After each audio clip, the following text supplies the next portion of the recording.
Jadi sekarang kita bersama Babe, Pak Su, barunya bertanya tentang ya kita ingin mengobservasi gitu bagaimana cara manajemen usaha, cara memanajemen usaha ini menjadi seperti sekarang. Jadi pertanyaan nih Be, bahan baku atau barang apa yang rutin dibeli dari supplier? Yang jelas kalau saya itu belinya yang paling banyak itu langsung dari grosir. Supplier juga ada. Kalau grosir itu yang jelas rokok itu tiap hari belanjanya itu rokok itu belanjanya 1 sampai 2 juta itu tiap hari. Nah, kalau yang lain kayak ayam juga tiap hari itu beli langsung ke penjualnya. Itu saya per hari itu sekitar 3 kilo. Terus beras itu 5 sampai 7 liter per harinya. Terus masakan yang lain kayak mie, terus minuman ringan kayak nutrisari, kopi, susu itu saya sebagian dari grosir, sebagian ada supplier. Kalau supplier itu nutrisari sama kopi itu biasanya seminggu sekali karena saya belinya dalam jumlah yang besar. Dan eceran saya belinya dus karena saya nggak mau terlalu repot. Terus jadi belinya itu saya sekalian banyak. Jelas itu. Terus selanjutnya nih Be, Babe itu punya berapa supplier gitu. Terus ada kayak supplier cadangan nggak? Misal supplier A ini lagi kosong atau gimana gitu? Ada. Yang jelas kayak kopi ini sama nutrisari itu kalau yang supplier satunya itu lagi ada ibaratnya dia kan tidak stok di sini aja, stoknya banyak di tempat yang lain. Itu kalau lagi dia jauh berarti saya harus cari yang tempat lain. Jadi ada supplier cadangan itu ada. Tapi yang jelas saya tetap prioritaskan yang pertama karena itu sudah langganan. Kalau langganan kan nanti pasti ada diskon. Namanya orang dagang kecil-kecilan harus berani ngitungnya gitu. Bagaimana cara Babe pilih supplier? Kalau saya pilih kriteria supplier itu yang jelas waktu itu pertama ya kita harga yang paling murah. Nah, pertama itu karena di warung itu selisih 1.000 perak itu sangat dihitung, sangat dihitung karena kita melayanin mahasiswa itu nggak bisa ngambil laba terlalu besar, itu nggak bisa gitu loh. Jadi saya juga pernah ngalamin jadi mahasiswa, jadi saya tahu gitu. Jadi saya nggak bisa mengambil laba terlalu besar. Terus seberapa sering dan seberapa banyak biasanya pesanan sekali beli supplier? Kalau yang dari supplier itu saya belinya itu per dus, biasanya itu seminggu sampai setengah bulan. Iya.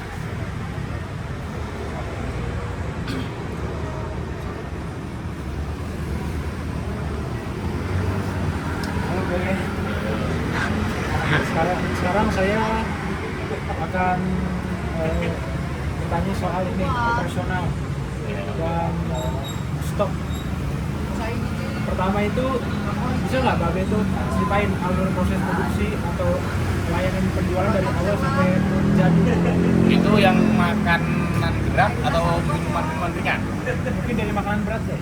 Kalau makanan berat itu kayak nasi ayam, itu prosesnya lama karena kita jam 3:30 pagi itu udah bangun terus ke pasar, kita beli ayam, beli yang lain-lain bumbu-bumbu. Itu nanti kan sampai rumah kita kan dicuci terus direbus. Itu saya dari jam 4 pagi itu selesai jam 7 pagi. Terus kalau itu sudah selesai terus dibawa ke warung, itu artinya nanti di situ kita tinggal ibaratnya kalau ayam tinggal goreng itu udah mateng sebenarnya, cuma tinggal goreng atau tinggal bakar karena sudah diolah di rumah. Dan kita juga nyari yang ibaratnya itu barang itu jangan sampai barang reject gitu. Jadi barang-barang yang bagus karena saya ngelayanin mahasiswa, bukan di tempat warung-warung warteg atau bagaimana, itu bukan saya ngelayanin mahasiswa, artinya saya mahasiswa itu di situ pasti banyak pilihan, jadi saya harus menjaga higienis. Nah, yang kedua nih Beh, kira-kira produksinya itu per hari atau minggu tuh biasanya terpakainya berapa persen? Keuntungan Kapasitas produksi berapa persen apanya? mungkin ininya kayak dari barang yang dibeli yang Habisnya berapa persen? Kalau makanan berat itu 100% habis. Iya, 100%. Kalau kayak ayam, tapi kalau kayak minuman, rokok itu kan nggak mesti. Kalau minuman itu kan tadi udah tak omongin bisa seminggu sampai setengah bulan. Itu kan barang-barang yang bisa awet. Tapi kalau makanan itu Harus terus sehari. Pokoknya kita perkirakan, kita kan bisa tahu hari apa aja yang ibaratnya mahasiswa itu ramai dan kita itu punya pelanggan yang tetap. Jadi kita tahu, kayak contohnya hari Senin itu saya bisa habis sampai 5 kilo. Tapi kalau hari Selasa ke sana paling 3 kilo, 4 kilo gitu. Kalau hari Sabtu itu ya sedikit karena mahasiswa udah libur. nah Beh, ini mungkin yang ketiga ini kalau tenaga kerja kan ada berapa Beh? Tenaga kerja saya cuma 1 orang, jadi 2 orang sama saya.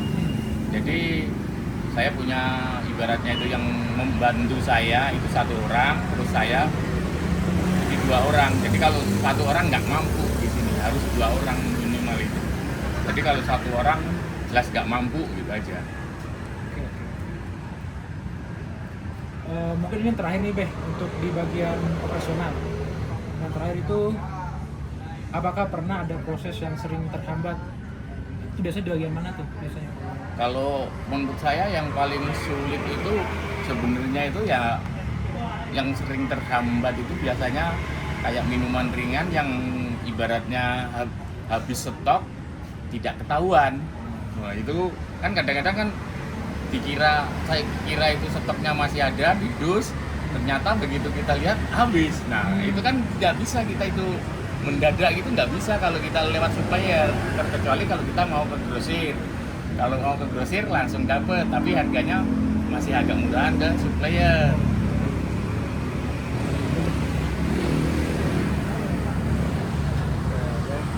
sekarang ya, saya bagian tadi ini sampai doang kan produksi doang kan itu kan belakang di bawah itu kan.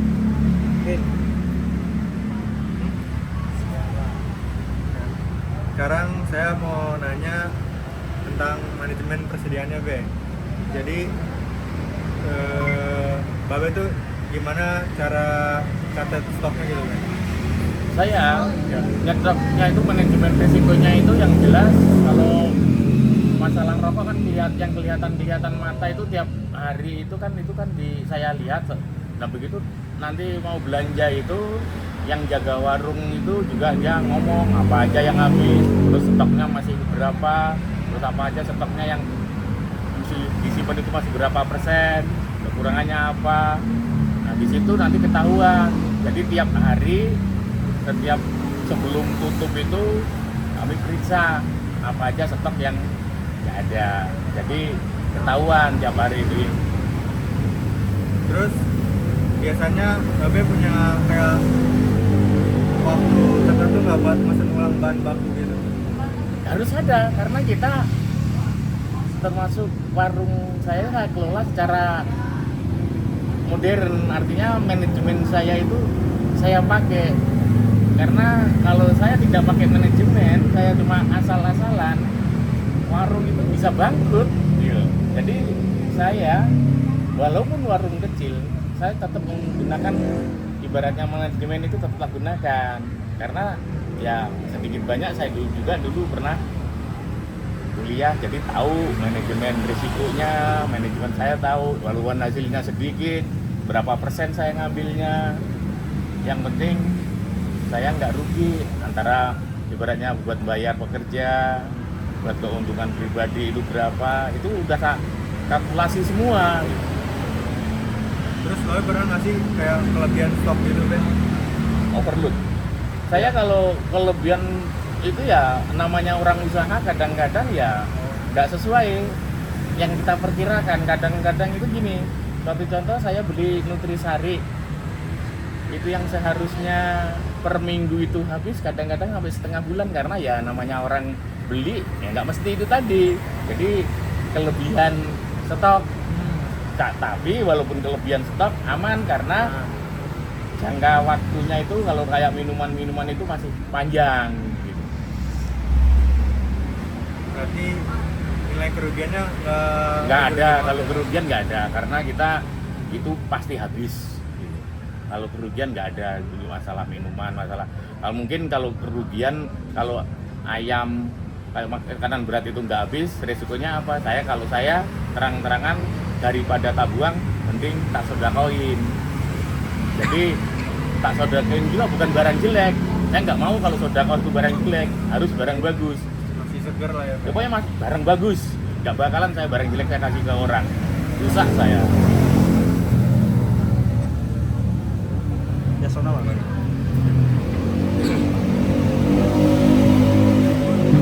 aja videonya. Di sini aja. Dari sini aja. Jelas. Distribusi. Terakhir be. Oke, terakhir ada 5 pertanyaan lagi. Yang pertama, gimana cara produk ke pelanggan sampai ke pelanggan? Kayak pelanggan datang langsung terus diantar atau pakai ekspedisi biasanya? Kalau saya pakai dua, yang pertama itu pelanggan datang langsung, terus yang kedua itu kita antar, tapi masih sekitaran Telkom sini, nggak berani yang jauh karena saya tidak mengambil ibaratnya buat upah upah antar nggak ada karena kepercayaan aja kepada konsumen. Tetapi yaitu tadi kalau saya nganter minimal harga 15.000 gitu. Jadi saya mau nganter ke asrama atau ke sekitaran sini. Kalau yang jauh-jauh saya nggak mau. Jadi itu cuma karena kepercayaan ke sama konsumen pelanggannya itu tadi. Selanjutnya siapa aja Be kalau pelanggan utama di sini? Misalnya kayak konsumer di sini, reseller atau toko atau misalnya online delivery dari sini. Kalau konsumen saya itu pasti anak Telkom sebagian besar, anak mahasiswa Telkom, Delip juga Delip mahasiswa Telkom.